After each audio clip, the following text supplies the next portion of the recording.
Buenos días, queridos amigos, amigas, amigues en general. Hoy queremos hacer un pequeño video para una pregunta que nos hace la amiga Esther Torres Villarreal. Ella nos manda una carta a nuestro correo de Hotmail donde dice: me interesa su opinión crítica y descolonizadora del CENTE. ¿Cómo tratar algo diferente con los maestros, sobre todo ahora que estamos por iniciar con las sesiones del consejo? Se refiere al consejo técnico de zona. Soy directora de una escuela primaria. Quiero escuchar una idea totalmente diferente para iniciar este trabajo con los compañeros maestros. De antemano, muchas gracias. Ya ella me había escrito anteriormente, pero nosotros con tantas cosas que estábamos haciendo no habíamos podido darle satisfacción a su pregunta. Nos había dicho ya en una carta anterior: doctor Miguel, he estado a espera de algún video suyo sobre el consejo técnico escolar. Voy a desarrollar algunas ideas sobre el consejo técnico y quizás después en otro video algunas ideas sobre la currícula, el diseño de proyecto de escuela.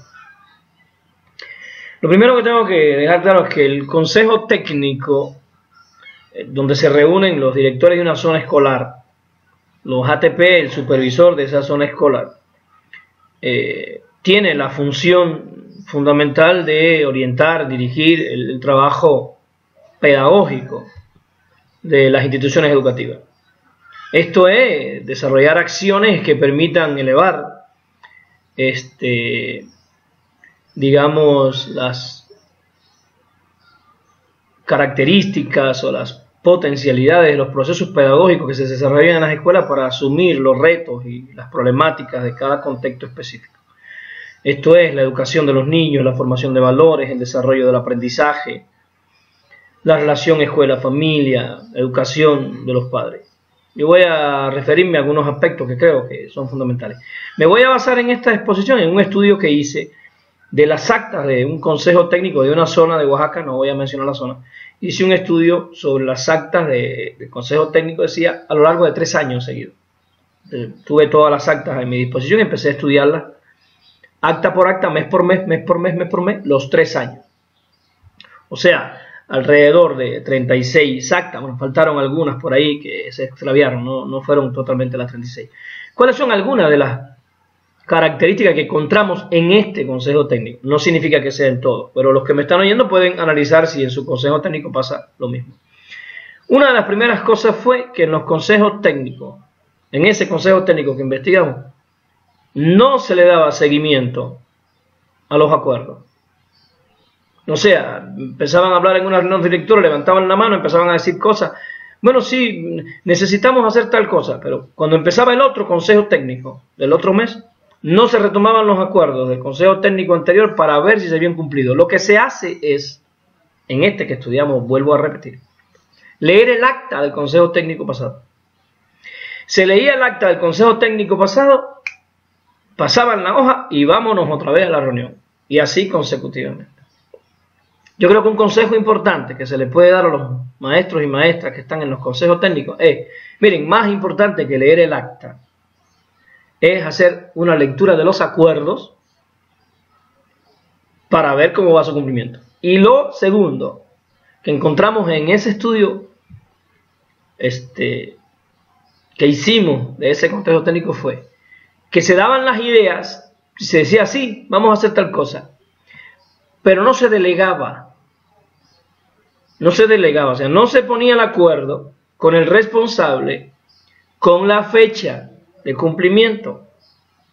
Por tanto, las cosas quedaban en el aire y así, imagínense, se le hacía muy fácil a los directores estar critica y di, pero todo quedaba en el aire, como la buena voluntad de Diosito, ¿no? Flotando. Hay dos cosas que considero que es fundamental.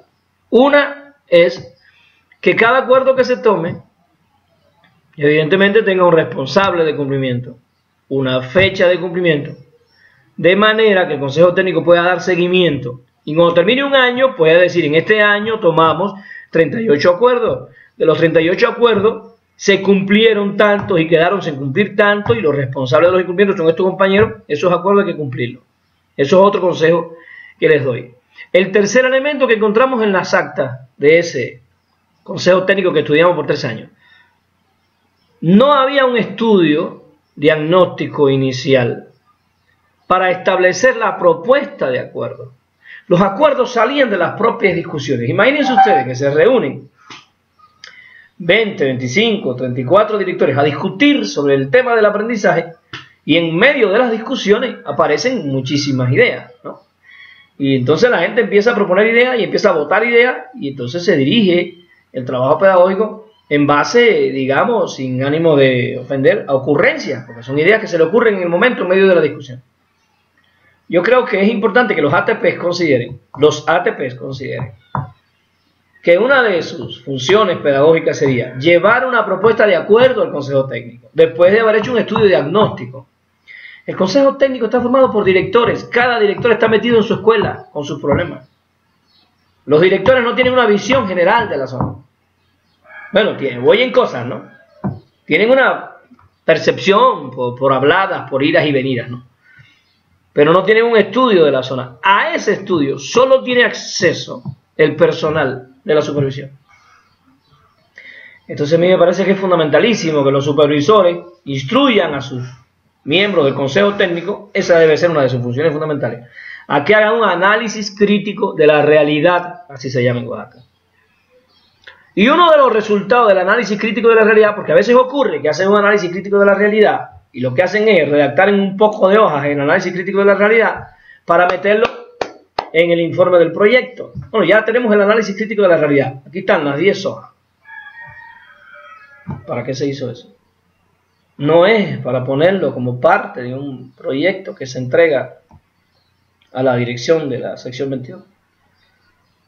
El análisis crítico de la realidad es para determinar las principales problemáticas sociales, pedagógicas, psicológicas, políticas, y establecer las urgencias con las que se va a trabajar en ese año. Cuando yo tengo esas urgencias, si yo hice un análisis crítico de la realidad serio, y ya tengo esas urgencias, entonces el consejo técnico se sienta, bueno, se debería sentarse, bueno, estas son las 10 urgencias. ¿Cómo nosotros pensamos que se le puede dar solución a esto? Bueno, se pudiera hacer esto. Bueno, ¿qué acuerdos vamos a tomar para que se haga eso? Esto lo se hace en el consejo técnico. ¿Quiénes son los directivos de zona que están más aptos para ayudarnos a darle seguimiento a esto? Porque a veces el acuerdo se le da al que menos se sabe defender, ¿no? Y al final los que tienen más antigüedad como directores, los que tienen más experiencia, los que tienen más conocimiento, no tienen ninguna responsabilidad a nivel de zona.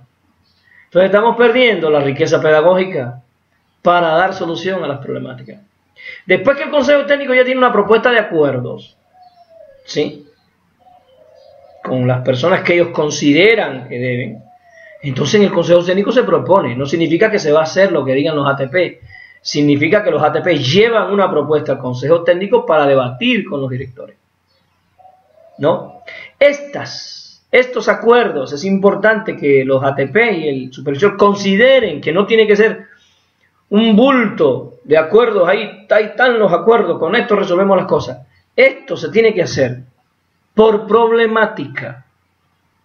O sea, por poner varios ejemplos, si detectamos que hay dificultades entre la relación maestro-padre de familia, escuela-padre de familia, en la zona, ¿y por qué detectamos que hay dificultades? Bueno, en un diagnóstico que hicimos descubrimos que lo que más expresan los maestros cuando le aplicamos una encuesta fue: los padres de familia no apoyan. Los padres de familia consideran que la escuela es una guardería, echan sus hijos para acá y a ver qué pasa. Hay que andarlos correteando con las multas para que vengan y para que respondan. No apoyan con las tareas de los niños. Bueno, estas son cosas y son visiones de los maestros. En mi opinión, son visiones incorrectas. Porque estas visiones serían, por ejemplo, parte de un diagnóstico, no de un análisis crítico de la realidad. ¿Por qué? Bueno, en algún video hablé de la diferencia entre diagnóstico y análisis crítico de la realidad. Quizás después retomemos el tema. Pero es importante que consideren lo siguiente. En el análisis crítico de la realidad, la escuela y los maestros asumen una postura crítica frente a las problemáticas. Y eso significa que ellos no se conciben al margen de los problemas. Si ellos no son el origen del problema, ellos son parte de la solución. Y entonces en el análisis crítico de la realidad no pondrían, los padres de familia no apoyan, consideran que la escuela es una guardería, no apoyan con las tareas. Ellos pondrían, los procesos pedagógicos que ha desarrollado la escuela no han podido lograr que los padres de familia se sumen al proceso pedagógico como actores importantes. Ahora sí, la escuela asume que lo que ella ha venido haciendo no ha logrado sumar a los padres de familia. Porque si usted considera que usted va a tocar la campanita, clink, clink, clink, clink, clink, y los padres van a venir corriendo, a ver qué hay que hacer para ayudar a la escuela, eso no es así. Los padres están educados en un sistema capitalista, alienante, sus preocupaciones a veces son otras, sus urgencias por la subsistencia económica son otras, tienen que ganarse el sustento. Entonces, digo, ¿cuáles van a ser los acuerdos dirigidos a resolver la problemática? Relación familia-padre. Y esos acuerdos tienen que incluir, como parte del análisis crítico de la realidad y del peteo, por supuesto, tienen que incluir las actividades de concienciación, las actividades de emancipación de la conciencia histórica, donde se van a dar pláticas, conferencias, ¿sí?, para explicar la importancia de la tarea, para explicar la función sociológica de la escuela, la función emancipadora y crítica de la escuela, el papel de la familia en la formación de hábitos y habilidades. Y también algunos padres darían pláticas, ¿no?, para explicar cuáles son las urgencias de la comunidad, cuáles son las características de los usos y costumbres en esa comunidad, si los hubiera. Entonces, ese espacio de concienciación crítica y emancipadora, escuela-familia, tiene que irse construyendo, tiene que irse dirigiendo a partir de acuerdos que se van tomando en el Consejo Técnico. Voy a poner otro ejemplo. Estoy poniendo ejemplos que no vimos en el estudio que hicimos. No vimos unas cosas así. Tomaban acuerdos como hacer una competencia de ciclismo, ¿no?, una fiesta, una taquiza, comer tacos y mejorar las relaciones. Porque suponemos que las relaciones escuela-familia se mejoran con convivio. Esos son gravísimos errores de la pedagogía bancaria. La relación escuela-familia se mejora generando conciencia histórica, conciencia crítica, conciencia emancipadora. Cuando la familia descubre que la escuela es una institución que le da conocimientos, no solo para ayudar a sus hijos a crecer, sino para cambiar la sociedad. Cuando el padre se descubre sociólogo, epistemólogo, psicólogo, a partir de su interacción con la escuela, el padre descubre la potencialidad que tiene como colectivo emancipador comunitario. Ah, bueno, ahí está mejorando la escuela, la relación escuela-familia.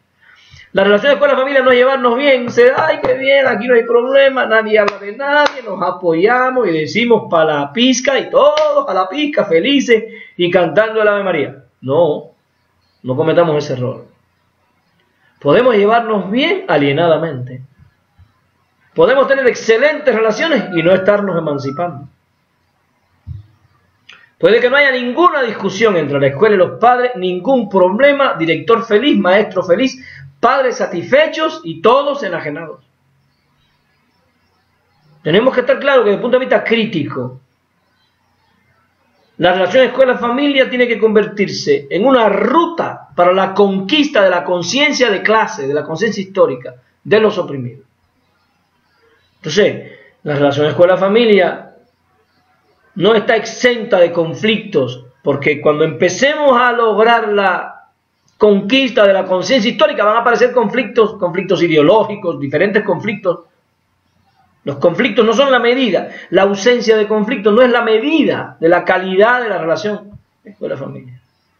La medida de la calidad de la relación escuela-familia es la conciencia de clase, la conciencia emancipada que se valora. Bueno, ese es un ejemplo. Otro ejemplo, que los consejos técnicos descubran que hay dificultades con la comprensión lectora de los niños en las escuelas. Problemas de lectura, de hábitos de lectura. No les gusta leer y tienen problemas de comprensión lectora. Este sería el planteamiento de un diagnóstico. En un diagnóstico de la escuela tradicional y bancaria de Freire, se pondría en la hoja: los niños tienen serias dificultades de lectura, no tienen hábitos de lectura, adolecen para la comprensión lectora, no logran comprender lo que leen y encima en las casas no estimulan el trabajo con el libro. Eso sería diagnóstico, pero análisis crítico de la realidad no se queda satisfecho con eso. Dice, no, esto a mí no me sirve. El análisis crítico de la realidad diría, la propuesta pedagógica que estamos haciendo desde nuestra zona y nuestras escuelas no ha logrado que los niños sientan pasión, afecto y motivación hacia la lectura. No ha logrado que la familia se incorpore a un proceso de lectura emancipadora, crítica y gozosa. No hemos logrado que las escuelas aumenten el nivel cultural, ideológico, de comprensión lectora de los niños. Los niños ven la lectura como una carga y no como una ventana hacia la conquista de la belleza, de la bondad y de la conciencia de la historia. Órale. Cuando lo escriben así, entonces ya la zona, los ATP de zona, el consejo técnico, se asume como parte del problema y está tratando de proponer una solución al problema. Entonces aquí va otro grupo de acuerdos. Grupo de acuerdos que llevarían acuerdos hacia la relación escuela-familia.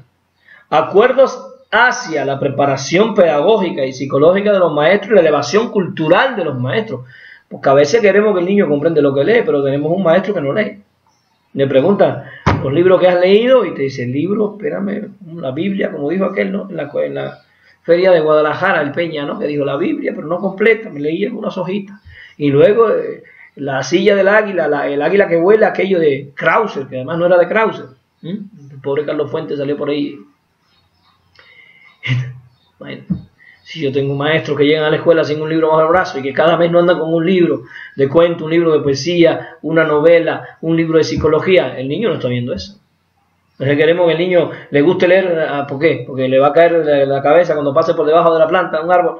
¡Ay, qué rica la lectura! No, a la lectura se llega, en primer lugar, por contagio. ¿Sí? La lectura es como el COVID. Tú tienes a un niño dentro de mucha gente que lee y ese niño se contagia como el COVID, ¿no? Y al final dice, ¡ay!